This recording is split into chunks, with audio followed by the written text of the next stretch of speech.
Il est actif depuis près de 20 ans dans la mise en place et l'agrément de fonds d'investissement auprès de la CSSF et il a fondé il y a 13 ans la société de gestion Global Finance Consult. Devenu associé et partenaire de plusieurs de ses clients, promoteurs de fonds d'investissement hors du commun, il a notamment lancé en 2014 le fonds réglementé Fair Play Capital qui investit dans le football. Et il travaille à la création d'une plateforme de fonds dédiée aux voitures de collection. Il va nous expliquer comment réussir des projets d'investissement aussi variés et différents. Mesdames et messieurs, je vous demande de bien vouloir accueillir Monsieur Laurent Pichonnier.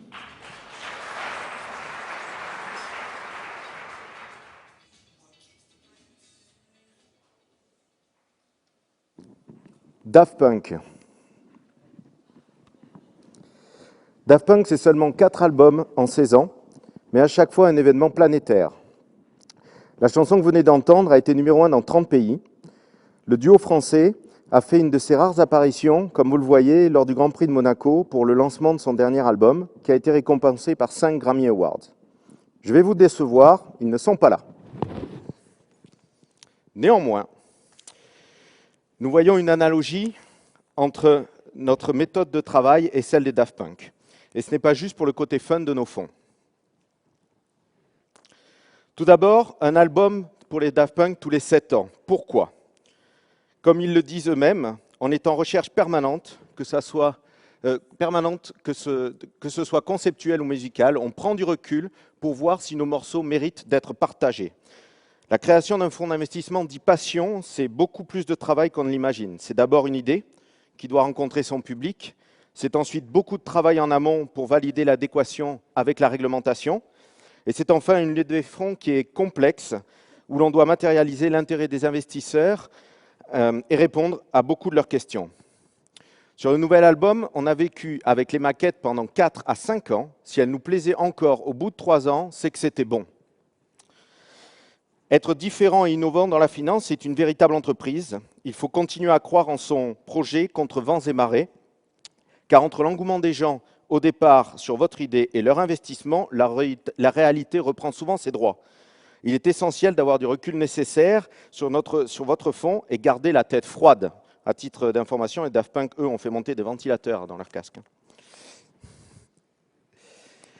À la différence, par contre, des Daft Punk, nous, on doit obtenir l'agrément de la CSSF.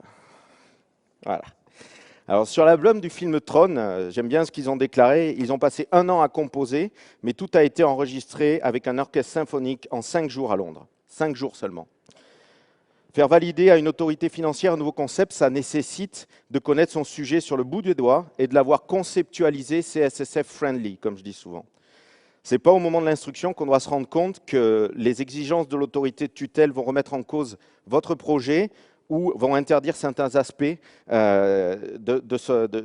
intrinsèques.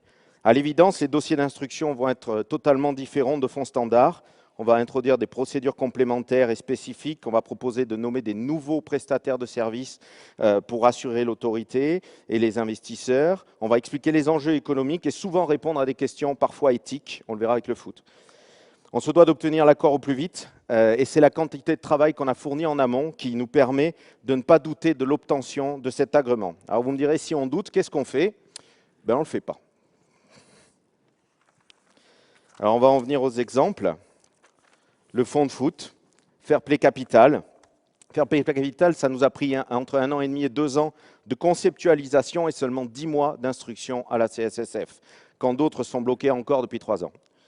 À l'époque, personne n'a envisagé d'investir dans le marché des transferts via de la dette fournie au club. Aujourd'hui, tout le monde en parle, mais c'était comme ça. Le concept est aussi CSSF et FIFA friendly, parce que nos financements n'entravent ni la liberté des clubs, ni la liberté des joueurs. Il a fallu aussi obtenir des dérogations aux principes généraux d'évaluation. Il est quasiment impossible, effectivement, de faire une fair value sur un financement d'un transfert de joueurs. Qu'est-ce que vous voulez évaluer un transfert vers Chelsea? À titre d'exemple, Jean Macoun a été payé par Lille 7 500 € pour le faire jouer en 2002. Il a été revendu 6 ans plus tard, 6 millions d'euros à Lyon. Bastos, lui, payé 2 millions par Lille en 2006, revendu 18 millions en 2009. 3 ans, 16 millions. Notre nouveau projet, le fonds de voitures de collection. Nous travaillons sur le business plan depuis, là aussi, bientôt 2 ans. Dans ce cas, la mutualisation des coûts qui est à l'origine des fonds d'investissement, je vous le rappelle, puisque les fonds ont été mis en place pour mutualiser les investissements et les coûts, reprend tout son sens ici. Le premier aspect, c'est que les coûts induits ne sont pas du tout les mêmes que ce que j'appellerais un fonds classique d'art. En effet, les espaces d'entreposage et de stockage situés au Luxembourg pour éviter les requalifications fiscales sont beaucoup plus grands, vous imaginez. Ça induit des frais fixes importants, 120 € par voiture par mois, vous en mettez 100, vous faites le calcul par mois. Ça induit aussi avoir des mécaniciens sur place, avoir des bancs de roulage pour ça. Le deuxième aspect de ce fonds, c'est qu'il a fallu prendre un axe de commercialisation. Après une étude, nous avons décidé de le dédier, pour l'instant en tout cas, aux Ultra High Net Worth qui ont déjà des voitures et déjà des conseillers, car c'est là qu'il y a la demande la plus concrète dans les faits. Ça a des conséquences auxquelles on ne s'attendait pas. Même s'ils se connaissent entre propriétaires, ils ne se mélangent que difficilement. Ils sont très difficiles à fédérer pour investir ensemble.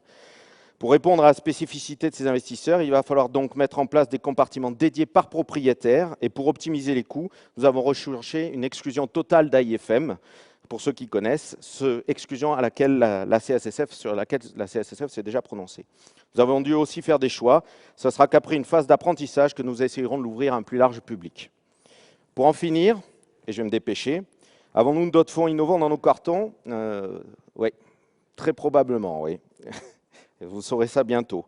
Mais quelle que soit la prochaine idée, nos règles vont rester toujours les mêmes. Harder, better, faster, stronger, comme le dit la chanson des Daft Punk. Merci.